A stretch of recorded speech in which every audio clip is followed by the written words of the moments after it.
السلام علیکم. نن دته یو ډېره ښکلې کیسه کوم د عظیم شخصیاتو او زمونږ بدقسمتي ورته ووایي چې زمونږ دا کشران د پښتنو د هغې عظیم شخصیاتو د خدماتو نه دي خبر، څه د کتاب شوق هم نشته. نو ما ته یو واقع مخې ته راله په سوشل میډیا، نو ما وی چې تاسو سره هم شیر کړمه. په دې خطه کې چې څومره خلک تاریخ دانان دي، هغوی ګڼي چې د باچا خان نه غټ لیډر نو پیدا شوی. هغه 35 سال په مختلف وختونو کې جیل تیر کړی.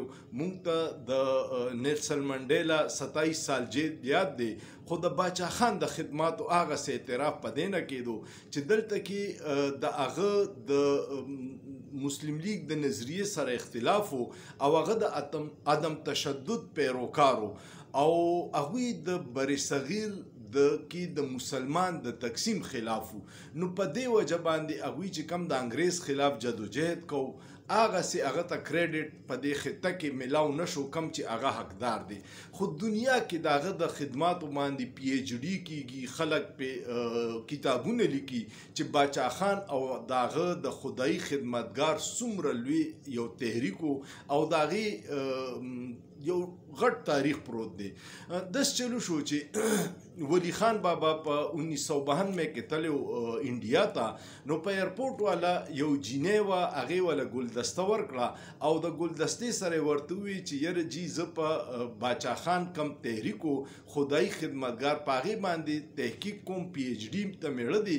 خو ما چې کله د ایډوانس بورډ اف د لندن سکول اف اکنامکس ته دا آیډیا ورکړه، نو هغوی راله هغه پروپوزل ریجیکټ کو او راته وی چې تا ته به پاکستان او هندوستان په هغه ورځو کې ډېر زیات ټینشن به چلیدو. نو ما ته وی چې ستا له به ویزه څوک درکړي او ته به پاکستان ته ځې او په خیبر پښتونخوا کې به 6 میاشتې دې ته څنګه تېرې. نو زما هغې ریجیکټ کړی دی. نو ولی خان بابا ورته ووی چې بچي ستا دا دواړه مسلې به زه حل کم، ویزه به هم درته ولګوم او ته به راشي او زموږ په کور کې به دېره شي. د هغې جینۍ نوم موکیلکا بینرجي د هغې نوم او د هغې د تیسیز چې و نو هغه و چې د خدای خدمتګار تحریک په معاشرې باندې سوشل امپیکټ څه دی، دا د هغې د تیسیز و.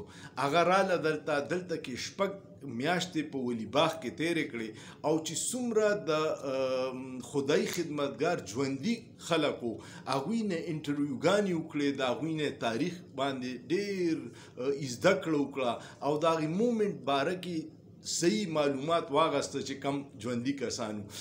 دغې جینۍ ته بیا د آکسفورډ یونیورسټۍ نه په دې باندې تیسیز یې کمپلیټ کو او بیا د هغې تیسیز نوم و د پټانز انعام، لکه پښتون بغیر وسلې نه، د هغې نوم او هغه بیا د کتابي شکل کې شایع شوی دی او د هغې په فرنټ باندې د 400 یو قدرت شاه کاکا دی، د هغه د خدای خدمتګار په وردی کې تصویر دی او دا کتاب پروت دی.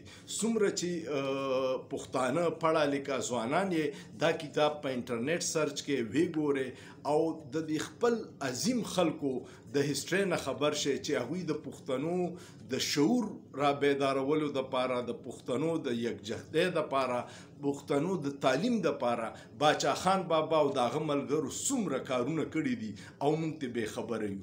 نو دا زموږ عظیم لیډران دي، خو هغوی ته په دې خطه کې هغه کریډټ نه دی میلاو شوی ځکه چې د هغوی سره د خلکو د نظریې اختلاف و. نو په هغوی به اکثر انټي سټیټ الزام لګېدو یا به پې د کافرانو الزام لګو، خو هغه ډېر سوچه مسلمانان او د پښتون د یکجهتۍ او د پښتونولۍ عظیم لیډران. امید لرم چې ستاسو به دا معلومات خوښ شوي. که مو خوښ شو نو کمنټ پې وکړئ او کومه ویډیو چې مو خوښه شي ډېره شیر کوئ چې نورو ملګرو ته مو رسي. او دا کتاب وګورئ، د پټانز انعام، دا چې یو انډین جینۍ د پی ایچ ډي تیسیز او د پښتون خدای خدمتګار امپیکټ آن سوشل دغه باندې کړی دی. نو دې نه ځان خبر کړئ، سوچ پې وکړئ، په سوچ کې څه ګناه نشته.